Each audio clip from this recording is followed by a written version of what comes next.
Iñigo Urkulluk agindu du EAJ sentibera izango dela krisia jasaten ari diren pertsona eta familiekin. Gizarte zerbitzuak ongizate estatuaren zutabea dira. Guk zutabe hori bermatuko dugu. Gure konpromisoa pertsona guztientzako bizimodu duina bermatzea da. Gure konpromisoa pertsona guztien gaitasun guztiak bultzatzea da. EAJaren lehendakari gaiak gizarte politikak gardentasunez kudeatzeko konpromisoa hartu du. Eta arlo horretan egindako iruzurra gaitzetsi du. Gizarte osoari egiten zaiolako iruzur eta gabezia handienak dituztenei kalte.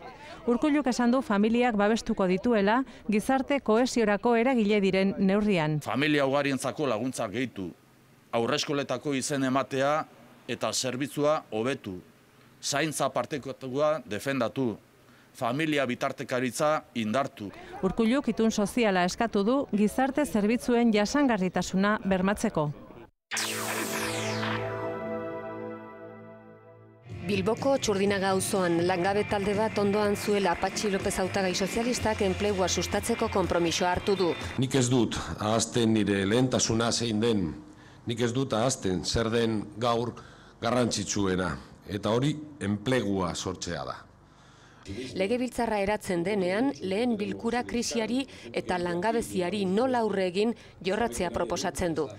Bide honetan gehiago egin behar dugu.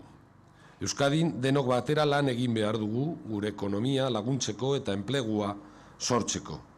Horregatik, gaur hemen esan nahi dizuet hurrengo legealdian Legebiltzarreko lehenengo osoko bilkura hazkunde ekonomikoa eta enplegua... Proposamen zehatzak ditu Patxi Lópezek. Besteak beste sozietaten zergekin biltzen den dirua ekonomia suspertzeko ekimenetara bideratzea.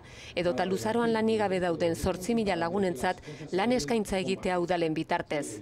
Jeltzaleak sakrifizioak egin beharraz mintzatzen diren bitartean, sozialistek zerga sistema justuagoa aldarrikatzen dute. Euskadiko Alderdi Popularraren lehendakari gaiak euskaldun guztion arteko bizikidetza lasaia aldarrikatu du. Antonio Basagoitik Eusko Alderdi Jeltzalea kritikatu du euskaldunak bi zatitan banatzen dituelako abertzaleak diren herritarrak lehen mailakotzat sailkatuz eta besteak aparte utzita.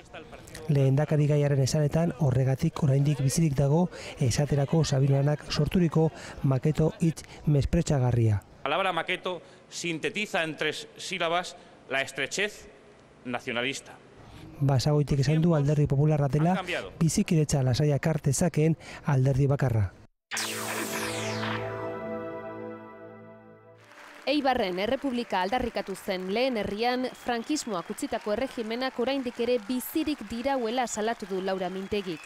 Zer aldatu da Frankok utzitako hartatik? Epaile berberak. Tribunal berezi berberak. Errege berbera. Ez dutela inolaz ere sistema ustelori mantentzen lagunduko esan du. Ez die euro bat emango borboiei, Guardia Zibilari eta Armada Espainiarrari. Eta helburua Euskal Herriko Errepublika eratzea dela adierazi du.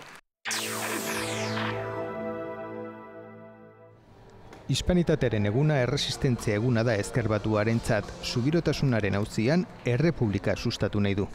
Autonomiaren eta autogobernuaren kontra doan estatu ereduaren alternatiba gisa, Ezker Batuak Eusko Legebiltzarrean Errepublika Sozialista Federalaren defentsa ekimen bat aurkezteko konpromesua hartzen du. UPyDko hautagaiak Laudioko Guardia Zibilaren kuartelean izan dira etaren aurkako borrokan egindako lana eskertzeko. Guardia Zibilei, poliziei, ertzainei eskerrak ematen dizkiegu bere lanarengatik. Estatuko segurtasun indarre guztiei mila esker.